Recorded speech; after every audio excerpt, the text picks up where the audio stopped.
நேத்து மதியம் போல டிமார்ட்க்கு போயிருந்தோம். டிமார்ட்ல கிச்சன் ஐட்டம்ஸ்லாம் நெறைய கலெக்ஷன்ஸ் இருக்கும். முக்கியமா இந்த கிளாஸ்வேர் ஐட்டம்ஸ்லாம் குவாலிட்டியும் நல்லா இருக்கும். பிரைஸும் ரொம்ப கம்மியா இருக்கும். நான் கிச்சன்ல யூஸ் பண்ற பெரிய கண்டெய்னர்ஸ் எல்லாமே இங்க இருந்து வாங்குனதா. இந்த 4 பீஸ் கண்டெய்னர் பாத்தீங்கன்னா ஜஸ்ட் 99 ரூபீஸ் தான். இந்த ஆயில் கேன் ஆன்லைன்ல பாத்தீங்கன்னா பிரைஸ் 400 கிட்ட இருந்தது. இங்க வந்து 149 ரூபீஸ்க்கே இருக்கு. முக்கியமா காஃபி மக் கலெக்ஷன்ஸ் நெறைய இருக்கும். வீக்கெண்ட் அப்படின்றதால நெறைய ரீஸ்டாக் பண்ணியிருந்தாங்க. நெறைய கலெக்ஷன்ஸ் வந்து இருந்தது.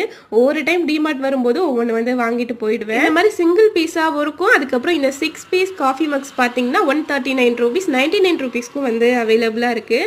நான் வந்து இந்த ஒரு கப் மட்டும் வாங்கியிருந்தேன். அப்படியே பிளாஸ்டிக் செக்ஷனுக்கு போனோம்னா 4 பீஸ் இந்த கண்டெய்னர் பார்த்தீங்கன்னா ஜஸ்ட் 99 ரூபீஸ் தான். இந்த 2 செட்டும் பார்த்தீங்கன்னா 79 ரூபீஸ். ட்ரெஸ்ன்னு பார்த்தீங்கன்னா டெய்லி வேர் குர்த்திஸ் 199 ரூபீஸ்லேருந்தே ஸ்டார்ட் ஆகுது. நான் பெட்ஷீட் வாங்க தான் வந்தேன். அந்த பக்கமாக போனால் நிறைய ஃப்ளோர் மேட் கலெக்ஷன்ஸ்லாம் இருந்தது.